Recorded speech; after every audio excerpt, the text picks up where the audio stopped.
about design thinking activities. Let me discuss. The KNN algorithm என்னன்னா K nearest neighbor algorithm. இது வந்து simple and non-parametric supervised learning method. இது வந்து எப்படி use பண்றாங்கன்னா கிளாசிஃபிகேஷனுக்கு ரிக்ரெஷன் மெத்தட்க்கு யூஸ் பண்றாங்க.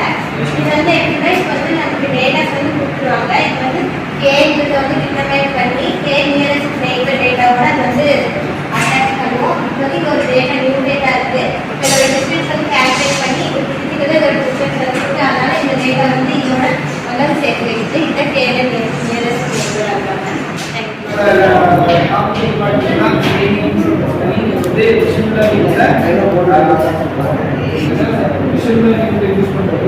இது ஒரு அன்சூப்பர்வைஸ்ட்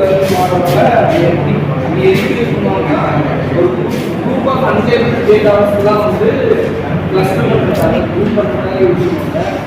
என்ன பண்ணுவாங்கன்னா ரேண்டமாக ஒரு சில இடத்துல கே பாயிண்ட்ஸ் கொடுத்துருவாங்க.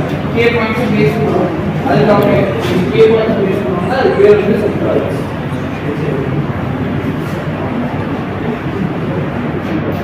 ஓகேவா? இங்கே பேஸ் பண்ணுறேன்.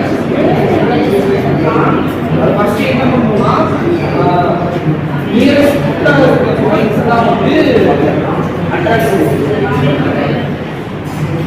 இது ஃபைனலாக ஒரு கிளஸ்டர் ஃபார்ம் ஆகும். இதுதான் கேமிங்ஸ் கிளஸ்டர். ஃபார் எக்ஸாம்பிள் இப்போ ஆட்டோமேட்டிக்காக இவங்க 3 பேருக்கு நம்ம செலக்ட் பண்ணும்போது இது இந்த டெக்னாலஜி பேசுகிறாங்கன்னா இதுக்கு ரிலேட் ஆகிறவங்கன்னா அங்கே போய் அட்ராக்ட் ஆகுங்களா அந்த மாதிரி ஆட்டோமேட்டிக்காக எல்லாரும் அட்ராக்ட் ஆகி ஆவாங்க.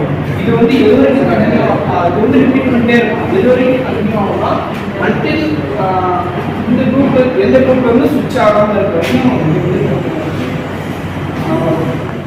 Kernel trick. ஓகேவா? கர்னல் ட்ரிக்ங்கிறது மிஷின் லேர்னிங்ல வந்து ஒரு மெத்தட். இது எதுக்காக யூஸ் பண்றோம்னா சப்போர்ட் வெக்டார் மிஷின்ல வந்து நம்ம இதை யூஸ் பண்றோம்.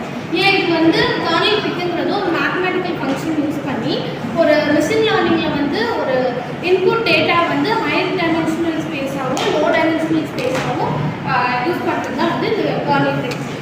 என்ன ப்ராப்ளம்னா இப்போ ஒரு மிஷினில் வந்துட்டு கிளாஸஸை வந்து தனியாக பிரிக்க முடியாது.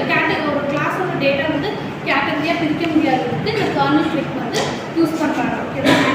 இதோட அப்ளிகேஷன் என்னென்ன இதில் என்ன இந்த கர்னல் ட்ரிக் வந்து எதுலாம் யூஸ் பண்ணுவாங்கன்னா சப்போர்ட் வெக்டார் மிஷினில் கர்னல் கிளஸ்டரில் யூஸ் பண்ணுவாங்க. இப்போ ஒரு மெஷினில் வந்துட்டு டேட்டாஸ்க்கு வந்து ஸ்பேஸ் இல்லை அப்படின்னா இந்த கர்னல் ட்ரிக்கை வச்சு ஹை டைமென்ஷனல் ஸ்பேஸ் வந்து அதிகப்படுத்தி அந்த டேட்டாவை அங்கங்கே செக்ரிகேட் பண்ணி கேட்டகரிஸோடு இது பண்ணுறது தான் இந்த கர்னல் ட்ரிக் அப்படிங்கிற டாபிக். தேங்க்யூ. ஸோ இந்த டாபிக் வந்து support vector machine supervised learning அல்காரிதம்ல ஒரு இம்பார்ட்டண்டான டாபிக் தான் இந்த சப்போர்ட் வெக்டார் மிஷின். இது என்ன பண்ணுன்னா கிளாஸஸை செப்பரேட் பண்ணும். ஒரு ஹைப்பர் எது பெஸ்ட்டான ஹைப்பர் கேன்னு பார்த்து அங்கே இருக்க கிளாஸஸை செப்பரேட் பண்ணுறது தான் இந்த சப்போர்ட் வெக்டார் மிஷினோட வேலை. இதில் வந்து 3 முக்கியமான கான்செப்ட் வந்து ஹைப்பர் பிளேன், சப்போர்ட் வெக்டார், அப்புறம் கர்னல் ட்ரிக்.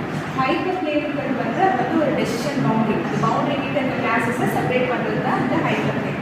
அடுத்து சப்போர்ட் வெக்டார்ங்கிறது வந்து டேட்டா க்ளோசஸ்ட் அந்த ஹைப்பர் பிளேன் கிட்ட இருக்க டேட்டா பாயிண்ட்ஸ் இது பண்ணுறது வந்து சப்போர்ட் வெக்டார். கர்னல் ட்ரிக்ஸுங்கிறது வந்து அது வந்து ஒரு மேத்தமெட்டிக்கல் ஃபங்க்ஷன்.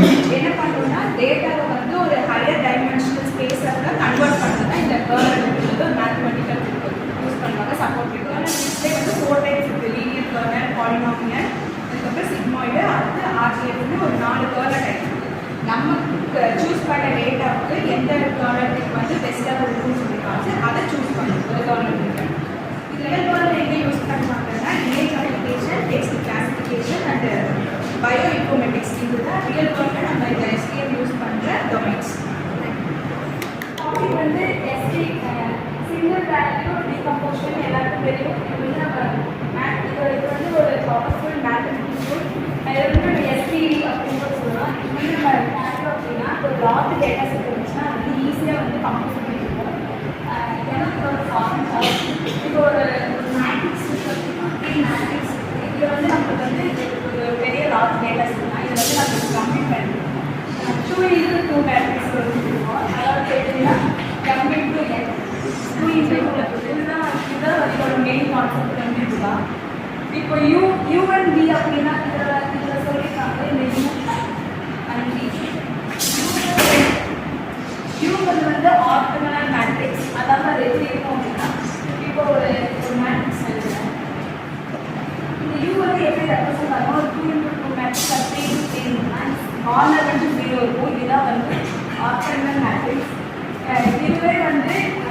இந்த சொல்லலாம், இந்த இல்லைன்னா சம்மேஷன் இருக்குல்ல அதுவும் சொல்லலாம்.